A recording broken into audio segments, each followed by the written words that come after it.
जुहार समस्त को मुझे अनुपमा आपण मान स्वागत करुच्चे आज आर गोटे नुआ भिडियो तो यहाँ थिला काली डिनर रेसिपी आउ डिनर रेटा बनाही थिला चिला आउ एटा अरुआ चाउल आउ बिरी के बाटी को रखाई थिला आउ सेतिरे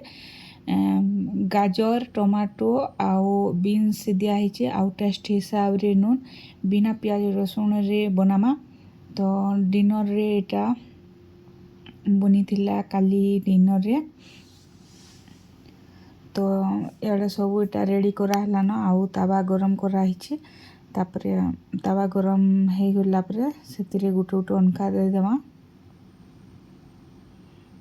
प्याज देले मस्त लागसी तो मैं प्याज नहीं खाइबार बोले लगी सादा बनुचीटा गाजर बीन्स आउ टमाटो दिया हिची तो देखो एटा तावा गरम हो गला परे सेतिरे टिके तेल दिया आउ गोटे अनका दिया आउ एटा फैला होची सब आड़े मोर सब ऑल टाइम फेवरेट मते मस्त लागसी एटा एंदा करी खाइले तापर एटा देखुन उल्टे देमा गोटे साइड सीझी जाइए आउ गोटे साइड नहीं सीझार बेले उल्टे देले दुई साइड मस्त सीझी जीवा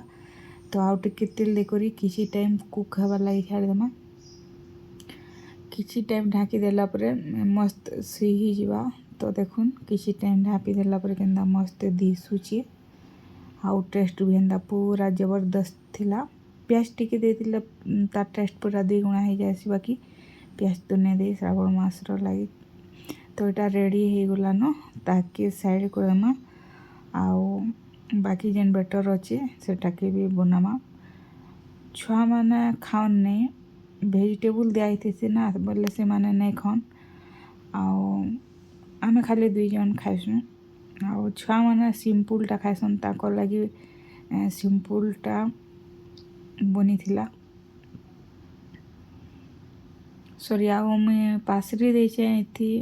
कच्चा मिर्चा भी दिया कच्चा मिर्चा गाजर बीन्स आउ टमाटो आउ टिके खाइबा सोडा दिया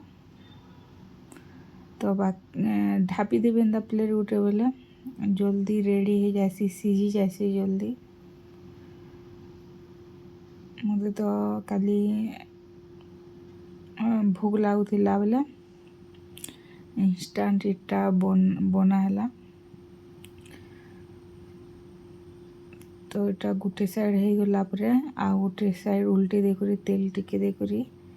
प्लेट ढापी देले पूरा मस्त सीझी जीवा तापर एटा बनी सारला परे से छुआ मान को लगी सिंपलटा बनवा निशा सिंपलटा खाइसी स्वीटी भी सिंपलटा खाइसी बाकी भेजिटेबल देले से माने नहीं खान आउ मेन कथा है कच्चा मिर्चा दिखाई कच्चा मिर्चा देथिले से माने खान नहीं तो यहाँ से पहला जेन होता यहाँ देखुन सरीगला न निशा टिके खाइमी कहला बेले ताके टिके दे देली साइड साइड रोटा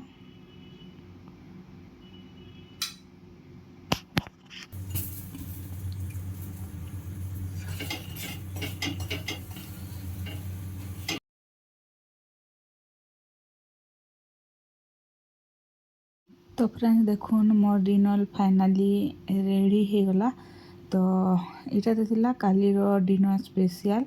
तो आज वीडियो को एतकी रखुचे देखा फिर आर गोटे नुआ वीडियो रे आउ नुआ रेसिपी रे तो यहाँ थिला सकाल त्यासी चटनी थिला एटा भी बिना प्याज रसुण तो त्यासी चटनी संगे पूरा मस्त कॉम्बिनेशन तो रोचे thank you for watching bye.